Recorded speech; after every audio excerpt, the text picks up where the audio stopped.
오늘 우리에게 주신 하나님의 말씀은 갈라디아서 5장 1절에서 12절까지의 말씀입니다.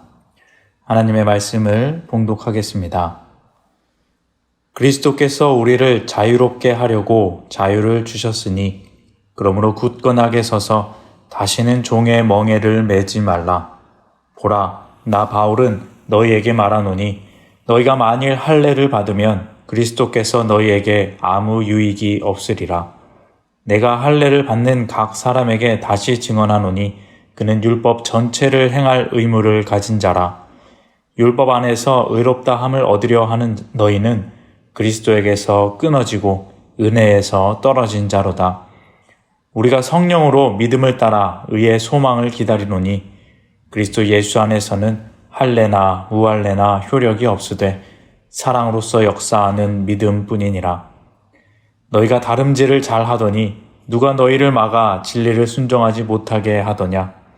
곧 권면은 너희를 부르신 이에게서 난 것이 아니니라. 적은 누룩이 온 덩이에 퍼지느니라. 나는 너희가 아무 다른 마음을 품지 아니할 줄을 주 안에서 확신하노라. 그러나 너희를 요동하게 하는 자는 누구든지 심판을 받으리라. 형제들아, 내가 지금까지 할례를 전한다면 어찌하여 지금까지 박해를 받으리요? 그리하였으면 십자가의 걸림돌이 제거되었으리니 너희를 어지럽게 하는 자들은 스스로 베어버리기를 원하노라. 아멘.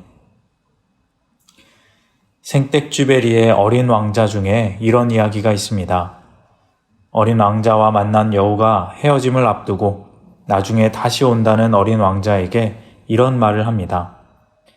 네가 시간을 정해놓고 오는 게 더 좋을 텐데 가령 네가 오후 4시에 온다면 나는 3시부터 행복해질 거야.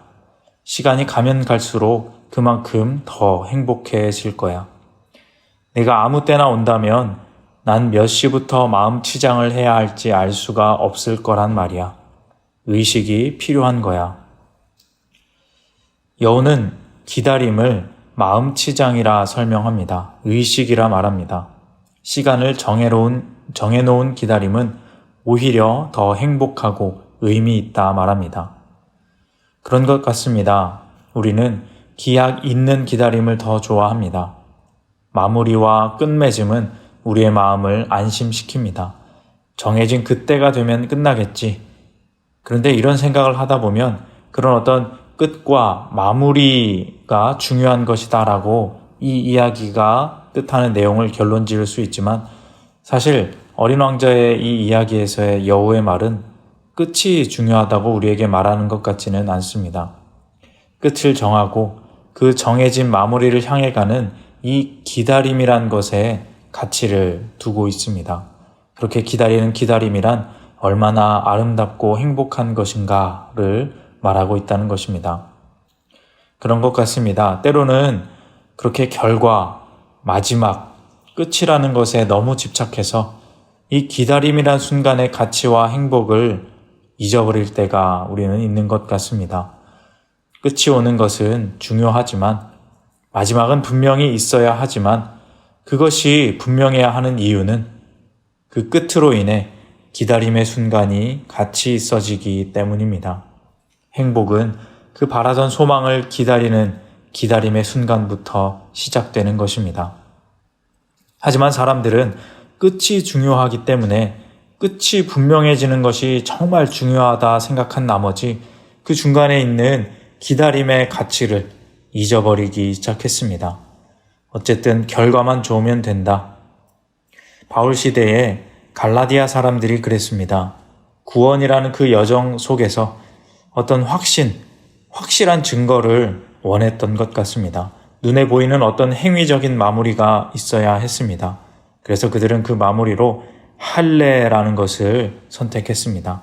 할례를 받으면 구원을 받는다. 할례는 유대인이라는 그리고 하나님의 백성으로 선택받은 확실한 증거이고 표식이다 라고 여기고 그렇게 행동하게 된 것입니다. 물론 할례를 받는 것이 나쁜 것은 아닙니다.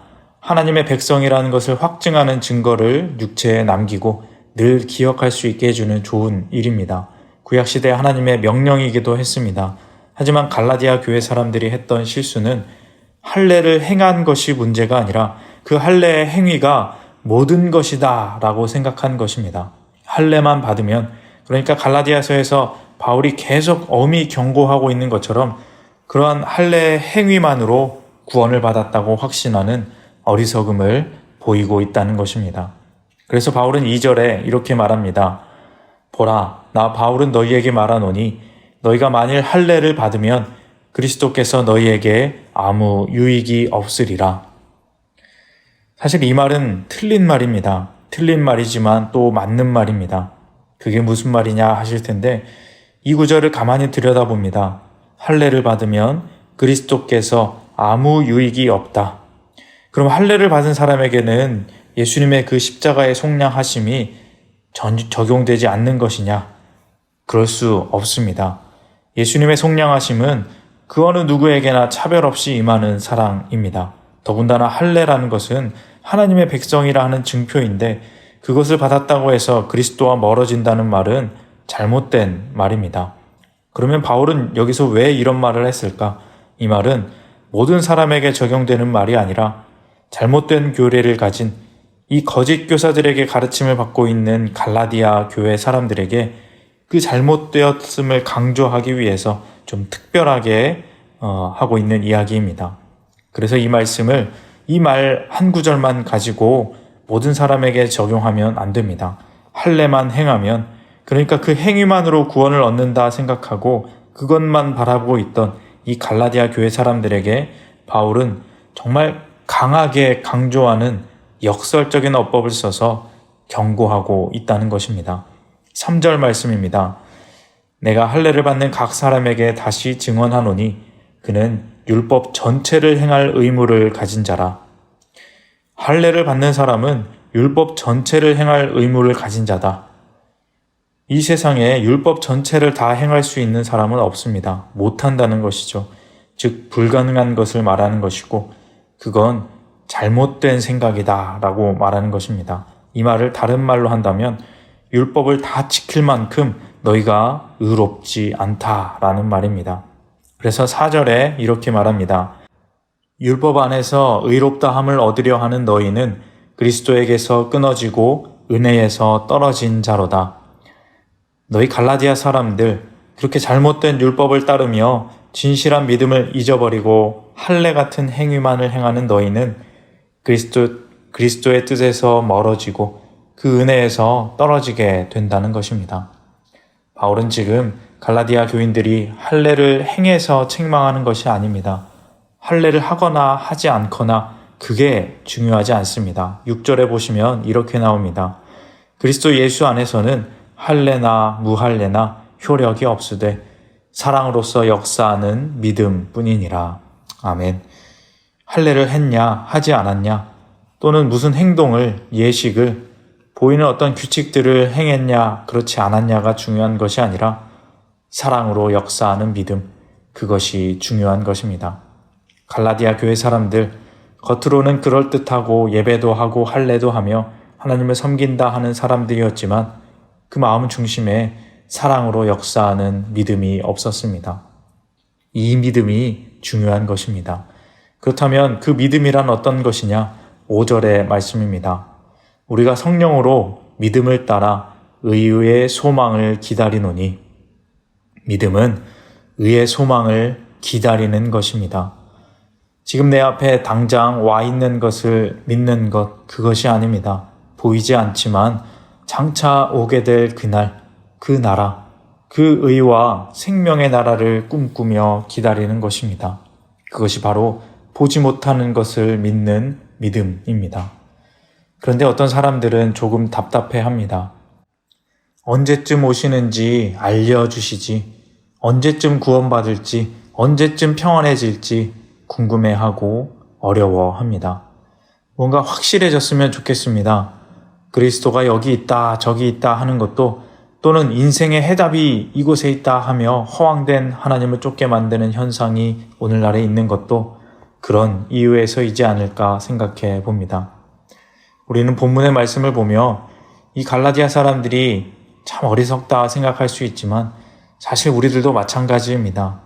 한치 앞을 모르는 이 험한 세상을 살아가며 여러 가지 뜻대로 되지 않는 나란 일들, 여러 갈등들, 자연재해들 앞에서 여전히 우리는 또렷하게 보여지는 해답만을 바라며 전전긍긍하고 있습니다.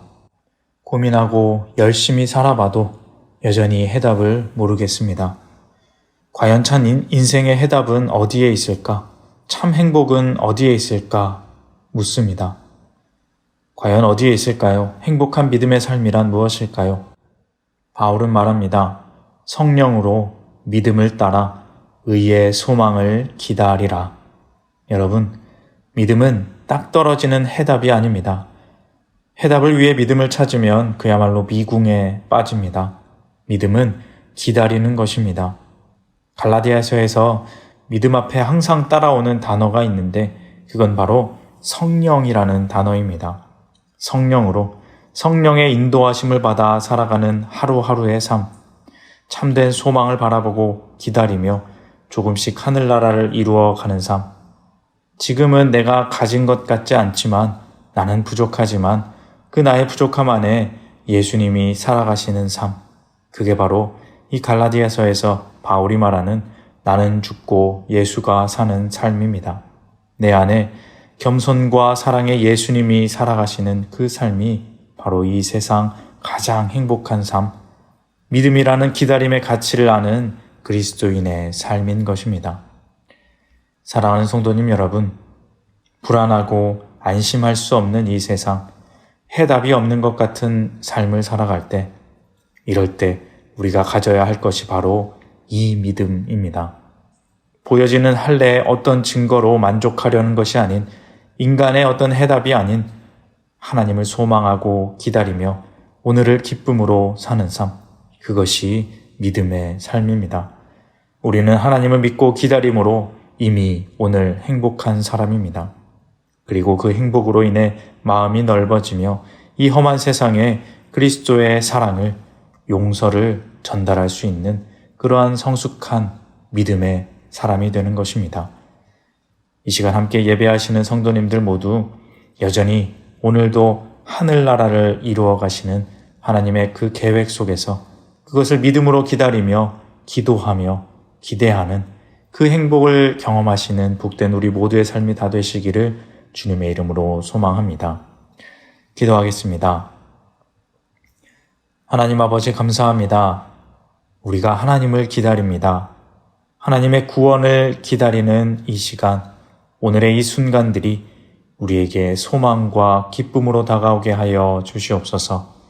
결과만을 바라고 행동에 집착하고 어떤 인간의 목적을 이루려고만 하는 것이 아니라 천천히 하나님의 나라를 바라보며 성령님의 이끄심 안에 살아가는 예수님과 동행하는 기쁨의 삶을 살아가는 우리 모두가 되게 하여 주시옵소서. 나는 죽고 예수로 사는 삶, 사랑한 후 역사하는 믿음의 삶이 우리에게 참 행복이 되게 하여 주시옵소서. 예수님의 이름으로 기도합니다. 아멘.